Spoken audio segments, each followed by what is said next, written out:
Chapter 7. Another warning about immoral women.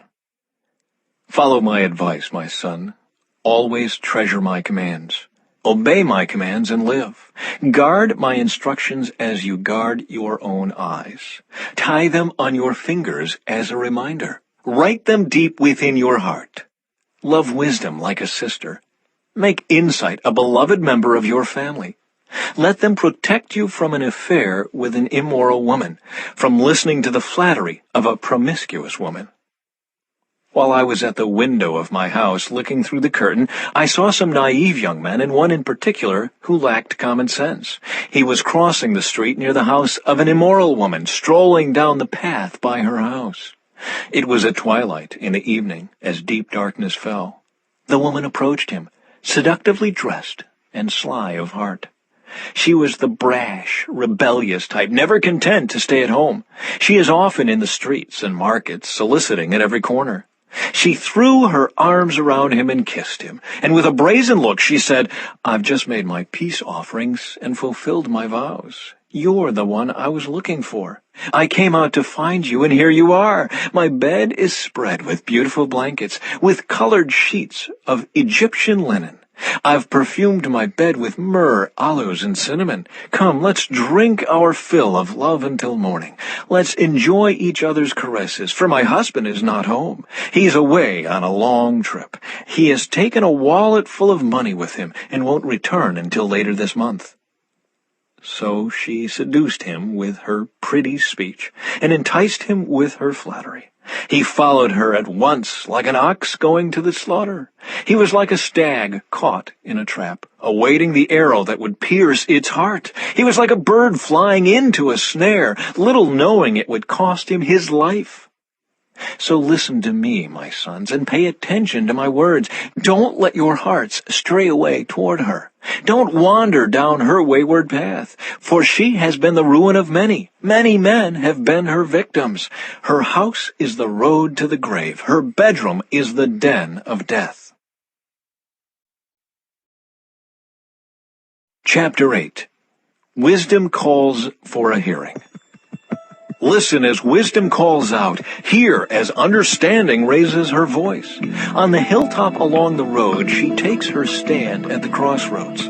By the gates at the entrance to the town on the road leading in, she cries aloud, "I call to you, to all of you. I raise my voice to all people. You simple people, use good judgment. You foolish people, show some understanding. Listen to me, for I have important things to tell you.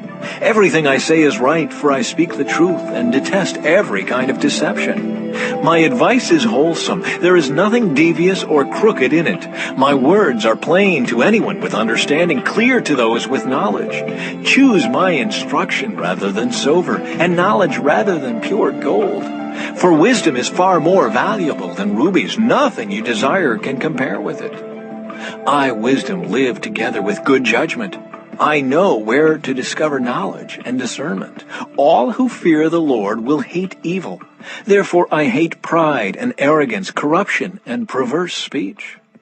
Common sense and success belong to me. Insight and strength are mine. Because of me, kings reign, and rulers make just decrees. Rulers lead with my help, and nobles make righteous judgments. I love all who love me. Those who search will surely find me. I have riches and honor, as well as enduring wealth and justice. My gifts are better than gold, even the purest gold. My wages better than sterling silver. I walk in righteousness, in paths of justice. Those who love me inherit wealth. I will fill their treasuries. The Lord formed me from the beginning, before he created anything else.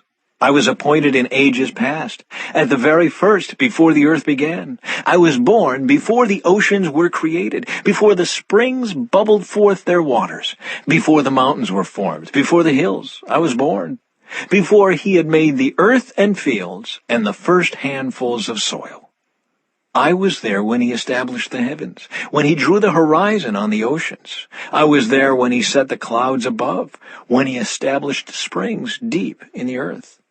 I was there when he set the limits of the seas, so they would not spread beyond their boundaries, and when he marked off the earth's foundations. I was the architect at his side.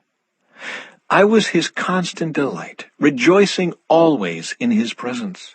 And how happy I was with the world he created, how I rejoiced with the human family.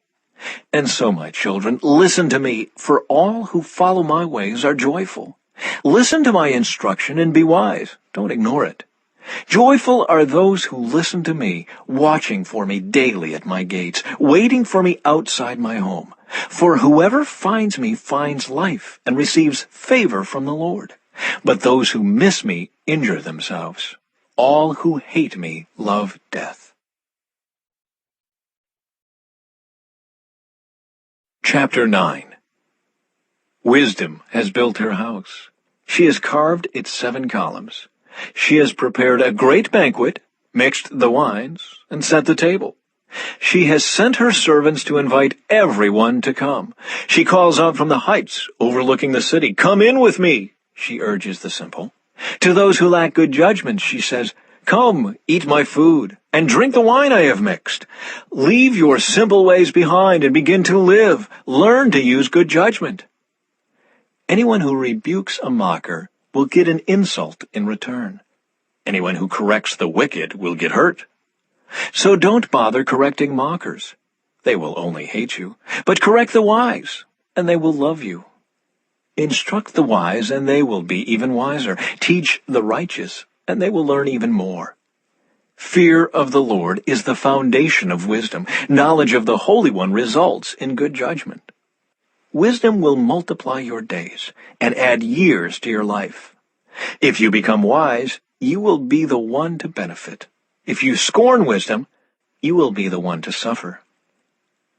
Folly calls for a hearing. The woman named Folly is brash. She is ignorant and doesn't know it. She sits in her doorway on the heights overlooking the city. She calls out to men going by who are minding their own business. "Come in with me," she urges the simple. To those who lack good judgment, she says, "Stolen water is refreshing. Food eaten in secret tastes the best." But little do they know that the dead are there. Her guests are in the depths of the grave.